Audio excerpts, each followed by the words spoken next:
जय हिंद दोस्तों, आप सभी का स्वागत है आपके अपने YouTube चैनल दबंग क्लासेस पर। तो दोस्तों, आज हम पढ़ने वाले हैं MP excise constable Madhya Pradesh आबकारी आरक्षक एग्जाम 2023 में सभी शिफ्टों में पूछे गए जीके जीएस साइंस के क्वेश्चन। और आज हम पढ़ेंगे 22 फरवरी 2023 की सेकंड शिफ्ट में पूछे गए जीके जीएस और साइंस के क्वेश्चन। तो वीडियो में लास्ट तक जरूर बने रहें ताकि आप लोगों को पता चल सके कि किस प्रकार से एग्जाम में आप लोगों से क्वेश्चन पूछे जा रहे हैं, क्योंकि आने वाले पटवारी और वन आरक्षक और साथ ही साथ जेल प्रहरी और सहायक जेल अधीक्षक एग्जाम की प्रिपरेशन भी तो आप लोगों को करना है, इसलिए वीडियो में लास्ट तक बने रहेंगे। तो यहां पर देखिए, फर्स्ट क्वेश्चन आप लोगों से क्या पूछा है। तो फर्स्ट क्वेश्चन में आप लोगों से पूछा गया है, नगर वन बनाने के लिए निम्नलिखित में से कौन सी योजना शुरू की गई है। तो इसका जो राइट आंसर है वह है नगर वन योजना।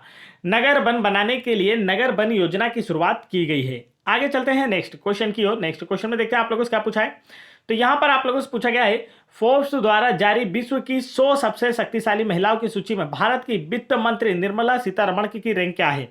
यहां पर आप लोगों से पूछा गया। तो इसका जो करेक्ट आंसर वह है आप लोगों का 36। फोर्ब्स द्वारा जारी विश्व की 100 सबसे शक्तिशाली महिलाओं की सूची में भारत की वित्त मंत्री निर्मला सीतारमण जी की जो रैंक है वह क्या है, 36 है। आगे चलते हैं नेक्स्ट क्वेश्चन की ओर। नेक्स्ट क्वेश्चन में देखेंगे आप लोगों से क्या पूछा है। तो यहां पर आप लोगों से पूछा गया है, विश्व व्यापार संगठन में कितने सदस्य देश हैं। चार ऑप्शन आपको दिए गए। पूछा गया विश्व व्यापार संगठन के कितने देश सदस्य हैं। तो इसका जो राइट आंसर है वह है आप लोगों का 164। विश्व व्यापार संगठन WTO वर्ल्ड ट्रेड ऑर्गेनाइजेशन में टोटल कितने सदस्य हैं, यदि आप लोगों से पूछा जाए तो आपका आंसर होगा 164 है। आगे बढ़ते हैं नेक्स्ट क्वेश्चन की ओर। नेक्स्ट क्वेश्चन में देखिए दोस्तों, यहां पर आप लोगों से पूछा गया है, 1991 की नई आर्थिक नीति के बाद से किस उद्योग ने भारतीय अर्थव्यवस्था के विस्तार का नेतृत्व किया। तो आपका आंसर होगा सेवा क्षेत्र ने। 1991 की नई आर्थिक नीति के बाद सेवा उद्योग ने भारतीय अर्थव्यवस्था के विस्तार का नेतृत्व किया है। आगे चलते हैं नेक्स्ट क्वेश्चन की ओर। नेक्स्ट क्वेश्चन में देखते हैं आप लोगों से क्या पूछा जा रहा है। तो यहां पर आप लोगों से पूछा गया है, बाबर मूल रूप से भारत में कहाँ आया था। तो इसका जो राइट आंसर है, बाबर के जो पिता थे वह मूल रूप से कहाँ के शासक थे। तो आपका आंसर होगा फरगना के शासक थे और ये वहीं से भारत आया था। यह एक तुर्क था। और अगर बात की जाए बाबर, तो बाबर का मूल नाम जहीरुद्दीन बाबर था। ठीक है, इसने भारत पर विजय कैसे प्राप्त की, अगर इसकी बात की जाए तो भारत पर इब्राहिम लोदी को हराकर, भारत के इब्राहिम लोदी को हराकर इसने भारत पर विजय प्राप्त की थी। और इसकी जो जीत का कारण था, इसके द्वारा तोप का यूज किया जाना था। इन्होंने सर्वप्रथम भारत में क्या किया, इसने तोपों का यूज किया इब्राहिम लोदी के खिलाफ और भारत पर शासन किया, कब्जा किया, भारत पर मुगल साम्राज्य की स्थापना की। बाबर ने अपनी जो जीवनी है, स्वयं की आत्मकथा हम जिसे कह सकते हैं, बाबरनामा की रचना की है, जो कि आप लोग देखेंगे कि यहाँ पर उसने अपने पूरे जीवन के बारे में इसने इसका वर्णन किया है जहीरुद्दीन बाबर ने। और जो किस भाषा में लिखी गई है, तो यह एक तुर्क था, तो तुर्की भाषा में ही लिखी गई है। आगे चलते हैं नेक्स्ट क्वेश्चन की ओर। नेक्स्ट क्वेश्चन में देखते हैं आप लोगों से क्या पूछा है। तो यहाँ पर आप लोगों से पूछा गया है, PIO का OCI में विलय कब किया गया। तो राइट आंसर होगा इसका ऑप्शन नंबर 4, वर्ष 2015 में PIO का OCI में विलय किया गया था। आगे चलते हैं नेक्स्ट क्वेश्चन की ओर। नेक्स्ट क्वेश्चन में यहाँ पर आप लोगों से पूछा गया था दोस्तों, ये देखिए नेक्स्ट क्वेश्चन आप लोगों की स्क्रीन पर मैं थोड़ा सा जूम कर देता हूँ ताकि क्लियर आप लोगों को दिखाई दे। यहां पर आप लोग देखेंगे तो नेक्स्ट क्वेश्चन पूछा गया था, भगवान अहिर को किस आंदोलन का संस्थापक माना जाता है। तो इसका जो राइट आंसर है वह है चोरी चोरा साजिश। भगवान अहिर को चोरी चोरा साजिश का आंदोलन का संस्थापक माना जाता है।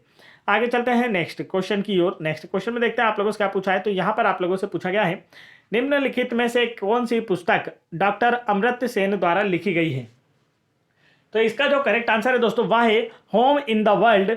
इस बुक को अमर्त्य सेन द्वारा लिखा गया है। ठीक है, यह आप लोगों को काफी अच्छे से याद रखना है। आगे चलते हैं नेक्स्ट क्वेश्चन की ओर। नेक्स्ट क्वेश्चन में देखते हैं आप लोगों से क्या पूछा जा रहा है। तो यहां पर आप लोगों से पूछा गया है, निम्नलिखित में से कौन एकमात्र महिला अलवर थी। तो यह आप लोगों को बताना है। तो इसका जो राइट आंसर वह है अंदल जो है, यह एकमात्र महिला अलवर थी। अब देखिए, अगर अलवर संत की बात की जाए, ये किसकी उपासना करते हैं, यदि आप लोगों से पूछा जाए तो अलवर संत जो हैं यह विष्णु की उपासना करते हैं। किसकी, विष्णु की उपासना करते हैं। और एक और होते हैं नैनार संत, ये किसकी उपासना करते हैं। तो अब आपका आंसर होगा शिव की उपासना करते हैं। तो ये दोनों ही आप लोगों को याद रखना है, दोनों ही भक्ति संप्रदाय अक्सर एग्जाम में पूछे जाते हैं। आगे चलते हैं नेक्स्ट क्वेश्चन की ओर। नेक्स्ट क्वेश्चन में यहाँ पर पूछा है, अक्टूबर 2022 में ब्राजील का नया राष्ट्रपति किसे चुना गया है। क्या पूछा गया है, ब्राजील देश का नया राष्ट्रपति किसे चुना गया है, यहां पर पूछा जा रहा है। तो इसका जो राइट आंसर है दोस्तों वह है आप लोगों का लूला दा सिल्वा जो है, यह ब्राजील देश के नए राष्ट्रपति चुने गए हैं। कौन चुना गया है, लूला दा सिल्वा, यह ब्राजील के नए राष्ट्रपति बने हैं। आगे चलते हैं नेक्स्ट क्वेश्चन की ओर। नेक्स्ट क्वेश्चन में देखिए, यहां पर आप लोगों से पूछा गया है, भारत के किस राज्य में पहली महिला मुख्यमंत्री बनी थी। तो आंसर होगा आप लोगों का कौन होगा? करेक्ट आंसर है उत्तर प्रदेश। भारत की पहली महिला मुख्यमंत्री कौन थी? तो यदि आप लोगों से पूछ लिया जाए तब आपका आंसर क्या होगा? सुचेता कृपलानी जो है यह कौन थी? भारत की पहली महिला मुख्यमंत्री थी। किस राज्य में बनी थी? तो आपका आंसर होगा उत्तर प्रदेश में। और भारत की पहली महिला राज्यपाल कौन थी? अगर आप लोगों से पूछ लिया जाए तब आपका होगा आंसर सरोजिनी नायडू। ये भी कहाँ बनी थी? उत्तर प्रदेश में ही। आगे चलते हैं नेक्स्ट क्वेश्चन की ओर। नेक्स्ट क्वेश्चन में देखते हैं आप लोगों से क्या पूछा जा रहा है। तो यहां पर आप लोगों से पूछा गया है, भारतीय वित्तीय प्रणाली के जनक के रूप में किसे जाना जाता है? क्या पूछा गया है? भारतीय वित्तीय प्रणाली के जनक के रूप में किसे जाना जाता है? तो आपका आंसर होगा मेधाबोलु नरसिम्हा को भारतीय वित्तीय प्रणाली के जनक के रूप में जाना जाता है। किसे जाना जाता है? मेधाबोलु नरसिम्हा को। आगे चलते हैं नेक्स्ट क्वेश्चन की ओर। नेक्स्ट क्वेश्चन में देखते हैं आप लोगों से क्या पूछा जा रहा है। तो यहां पर आप लोगों से पूछा गया है, निम्नलिखित में से किसने भगवत गीता का फारसी में अनुवाद करवाया था? चार ऑप्शन आपको दिए गए और पूछा गया इनमें से किसने भगवत गीता का फारसी में अनुवाद कराया था? तो इसका जो राइट आंसर है वह है दारा सिकोह ने। दारा सिकोह ने भगवत गीता का फारसी में अनुवाद कराया था। दारा सिकोह कौन था अगर इसकी बात की जाए तो तब आप क्या कहेंगे कि यह औरंगजेब का भाई था। कि कौन था? औरंगजेब का भाई था, जिसे औरंगजेब ने पराजित कर मृत्युदंड दिया था। आगे देखते हैं नेक्स्ट क्वेश्चन की ओर। नेक्स्ट क्वेश्चन में देखते हैं आप लोगों से क्या पूछा जा रहा है। तो यहां पर आप लोगों से पूछा गया है, किस राज्य सरकार ने गिद्ध संरक्षण के लिए एक राज्य स्तरीय समिति शुरू की है? तो आपका आंसर होगा तमिलनाडु राज्य सरकार ने गिद्ध संरक्षण के लिए हाल ही में एक राज्य स्तरीय समिति की शुरुआत की है। आगे चलते हैं नेक्स्ट क्वेश्चन की ओर। नेक्स्ट क्वेश्चन में देखते हैं आप लोगों से क्या पूछा जा रहा है। तो यहां पर आप लोगों से पूछा गया कस्तूरबा गांधी बालिका विद्यालय का शुभारंभ किस वर्ष हुआ था? क्या पूछा गया दोस्तों आप लोगों से? कस्तूरबा गांधी बालिका विद्यालय का शुभारंभ जो है किस वर्ष हुआ था? तो इसका जो राइट आंसर है वह आप लोगों को कमेंट करके बताना है। करेक्ट आंसर होगा ऑप्शन नंबर सी, वर्ष 2004 में कस्तूरबा गांधी विद्यालय का शुभारंभ किया गया था।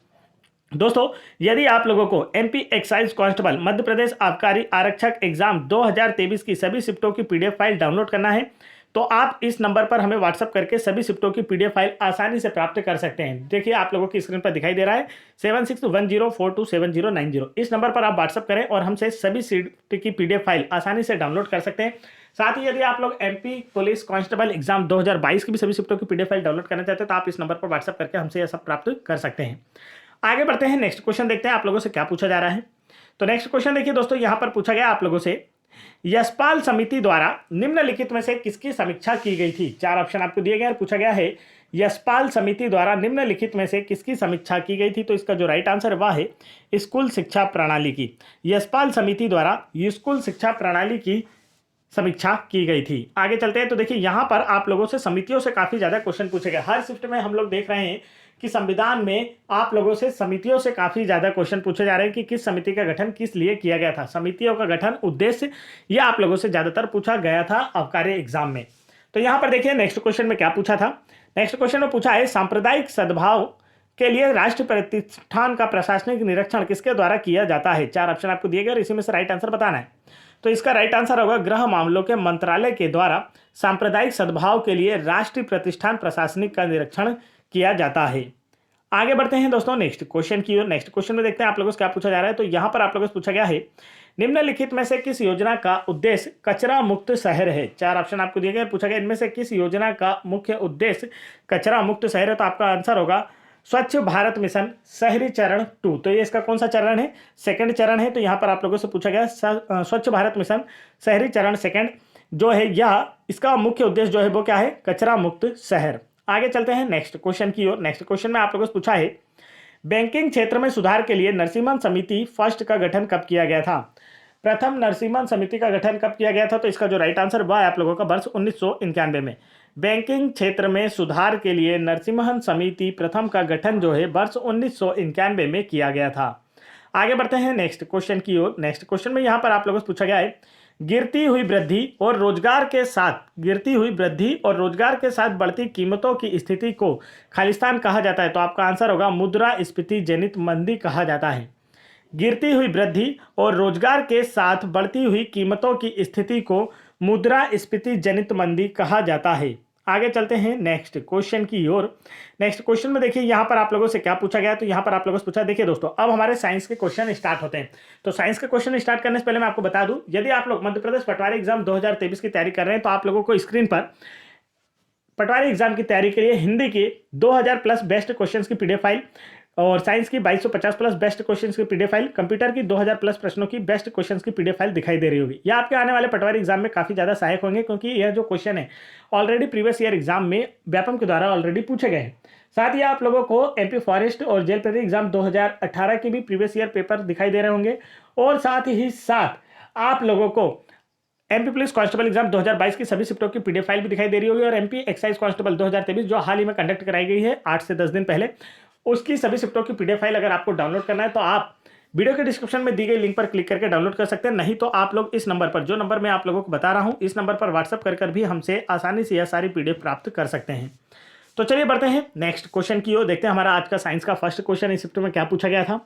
तो फर्स्ट क्वेश्चन आप लोग देखेंगे तो यहाँ पर पूछा गया था, खालिस्तान पादप रोग को बलय के रूप में भी जाना जाता है। तो इसका जो राइट आंसर है आलू का मुरझाना, ये जो एक प्रकार का पादप रोग है, इसे बलय रोग के रूप में भी जाना जाता है। किस रोग के रूप में? बलय रोग के रूप में भी जाना जाता है।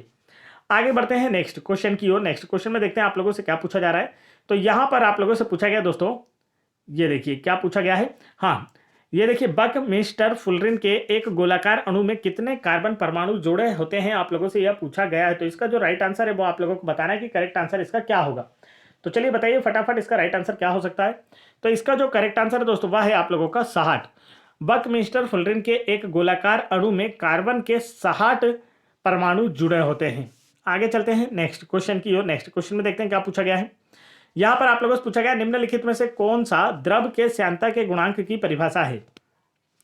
बताइए द्रव के श्यानता, जो द्रव के श्यानता के गुणांक की परिभाषा है वह क्या है। यहां पर पूछा गया तो आपका आंसर होगा वेग ढाल से कतरनी प्रतिबल अनुपात जो होता है, यह द्रव के श्यानता के गुणांक की परिभाषा होती है।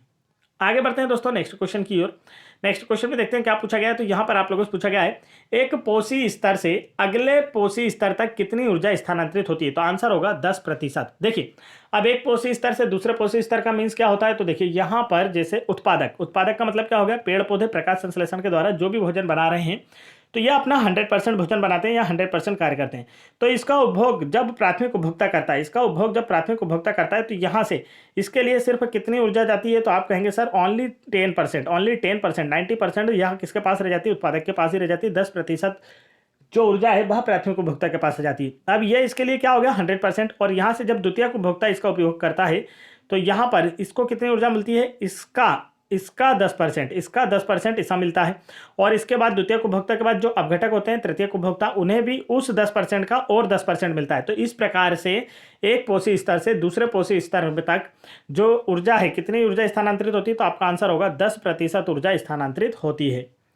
आगे चलते हैं नेक्स्ट क्वेश्चन की ओर। नेक्स्ट क्वेश्चन में देखते हैं आप लोगों से क्या पूछा है। तो यहां पर आप लोगों से पूछा गया है किस शैक्षणिक संस्थान ने शोध किया है कि भारत गंगा के मैदान में अमोनिया की अधिकतम मात्रा है। क्या पूछा गया है, किस शैक्षणिक संस्थान ने यह घोषित किया है कि भारत गंगा के मैदान में अमोनिया की अधिकतम मात्रा पाई जाती है। भारत गंगा के मैदान में अमोनिया की अधिकतम मात्रा पाई जाती है। तो इसका जो राइट आंसर वह है आप लोगों का आईआईटी खड़गपुर।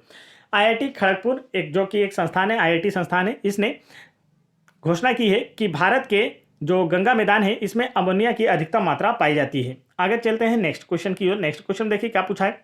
तो यहाँ पर आप लोगों से पूछा गया लिग्नाइट किस प्रकार का ईंधन है। 4 ऑप्शन आपको दिए गए और पूछा गया है लिग्नाइट जो है यह किस प्रकार का ईंधन है। तो आपका आंसर होगा द्वितीयक ईंधन है। लिग्नाइट जो है यह द्वितीयक ईंधन है। आगे चलते हैं दोस्तों नेक्स्ट क्वेश्चन की ओर। नेक्स्ट क्वेश्चन में देखते हैं क्या पूछा गया। तो यहाँ पर पूछा गया निम्नलिखित में से कौन सा रंग प्रकाश संश्लेषण में सहायता करता है। 4 ऑप्शन आपको दिए गए और पूछा गया इनमें से कौन सा रंग जो है प्रकाश संश्लेषण में सहायता करता है। ये पूछा गया है प्रकाश संश्लेषण में सहायता करता है। तो राइट आंसर आप लोगों को बताना है। बताइए करेक्ट आंसर क्या होगा। तो इसका जो राइट आंसर है दोस्तों वह है लाल और नीला रंग जो होते हैं यह प्रकाश संश्लेषण में सहायता करते हैं। ये क्लास 8 का क्वेश्चन आप लोगों से पूछा गया है। एनसीईआरटी की बुक अगर आपने कभी पढ़ी हो तो अभी जो नया पैटर्न आया है और जो मध्य प्रदेश मंडल की बुक है उनमें भी आप लोगों को देखने को मिल जाएगा। क्लास 8 का क्वेश्चन है। तो चलिए नेक्स्ट क्वेश्चन देखते हैं क्या पूछा है। यहाँ पर आप लोगों से पूछा गया निम्नलिखित में से कौन सा एक समुदाय की विशेषता नहीं है। 4 ऑप्शन आपको दिए गए। यह हमेशा परिवर्तित होते रहते हैं। बिल्कुल सही। कोई भी समुदाय हो, कोई भी स्पेसिस हो, उसमें क्या होता है निरंतर परिवर्तन आता रहता है। इसकी गति बहुत धीमी होती है। बिल्कुल सही है। कई सालों में, कई 100-200 सालों में धीरे धीरे परिवर्तन होता है। समुदाय कभी स्थिर नहीं होते। बिल्कुल सही है। समुदाय कभी भी स्थिर नहीं होते, ये अपना स्थान बदलते रहते हैं। अब समुदाय हमेशा स्थिर होते हैं तो यह कथन क्या है, बिल्कुल गलत है। यह वाला कथन क्या है, बिल्कुल गलत है। यहीं पर हमसे पूछा गया कि इनमें कौन सी विशेषता नहीं है। तो राइट आंसर होगा समुदाय हमेशा स्थिर होते हैं। यह कथन क्या है, गलत है। आगे चलते हैं नेक्स्ट क्वेश्चन देखते हैं। नेक्स्ट क्वेश्चन में यहाँ पर आप लोगों से पूछा गया है कार्यात्मक समूह वाले कार्बनिक यौगिकों के रूप में जाना जाता है। तो आप कहेंगे कार्बोक्सिलिक अम्ल को कार्यात्मक समूह वाले कार्बनिक यौगिकों के रूप में जाना जाता है। आगे बढ़ते हैं दोस्तों नेक्स्ट क्वेश्चन की ओर। नेक्स्ट क्वेश्चन में पूछा है जड़ बाल कहाँ से उगते हैं। तो इसका जो राइट आंसर है वह है आप लोगों का परिपक्वता क्षेत्र से। देखिए जड़ बाल जो है यह कहाँ से उगते हैं, यदि आप लोगों से पूछ लिया जाए तो आपका आंसर होगा परिपक्वता क्षेत्र से। आगे चलते हैं नेक्स्ट क्वेश्चन की ओर। नेक्स्ट क्वेश्चन में यहाँ पर आप लोगों से पूछा गया है एसिटिलीन और संश्लेषण जैसे गैसें जो है किस प्रकार के ईंधन है। तो आंसर होगा द्वितीयक गैस ईंधन है। जैसे अभी जो लिग्नाइट था वह भी द्वितीयक ईंधन का उदाहरण था, ठीक उसी प्रकार एसिटिलीन और संश्लेषण जो गैसें होती हैं यह सभी भी क्या है, द्वितीयक गैस ईंधन होती हैं। आगे बढ़ते हैं नेक्स्ट क्वेश्चन की ओर। नेक्स्ट क्वेश्चन में देखते हैं दोस्तों आप लोगों से क्या पूछा जा रहा है। तो यहाँ पर आप लोगों को देखने को मिलेगा आयरन खालिस्तान में मायोग्लोबिन का एक घटक है। तो बताइए इसका राइट आंसर क्या होगा। तो इसका जो राइट आंसर है वह है आप लोगों का ऑप्शन नंबर 4 मांसपेशियों की कोशिकाएं। आयरन जो है यह मांसपेशियों की कोशिकाओं में मायोग्लोबिन का एक घटक है। मांसपेशियों की कोशिकाओं में मायोग्लोबिन का एक घटक है। आगे चलते हैं नेक्स्ट क्वेश्चन देखते हैं। नेक्स्ट क्वेश्चन में यहाँ पर आप लोगों से पूछा गया है दक्षिण पूर्वी संयुक्त राज्य अमेरिका का नरक किस नदी को कहा जाता है। क्या पूछा गया है, दक्षिण पूर्वी संयुक्त राज्य अमेरिका का जो नरक है किस नदी को कहा जाता है। तो इसका जो राइट आंसर है वह है आप लोगों का टेंसी नदी को। दक्षिण पूर्वी अमेरिका जो आपका संयुक्त राज्य अमेरिका है उसका नरक टेंसी नदी को कहा जाता है। आगे चलते हैं नेक्स्ट क्वेश्चन की ओर। नेक्स्ट क्वेश्चन में देखिए क्या पूछा है प्राथमिक जड़ के रूप में विकसित होने वाली जड़ प्रणाली को खालिस्तान कहा जाता है। क्या पूछा गया है, प्राथमिक जड़ के रूप में विकसित होने वाली जड़ प्रणाली को क्या कहा जाता है। तो आपका आंसर होगा मूसला जड़ कहा जाता है। राइट आंसर होगा ऑप्शन नंबर 1। आगे चलते हैं नेक्स्ट क्वेश्चन की ओर। नेक्स्ट क्वेश्चन में देखिए क्या पूछा है। तो यहाँ पर आप लोगों से पूछा गया है हार्डी बेन वर्ग संतुलन को प्रभावित करने के लिए जाने जाने वाले 5 कारकों में से कौन सा कारक ज्ञात नहीं है, आप लोगों से यह पूछा जा रहा है।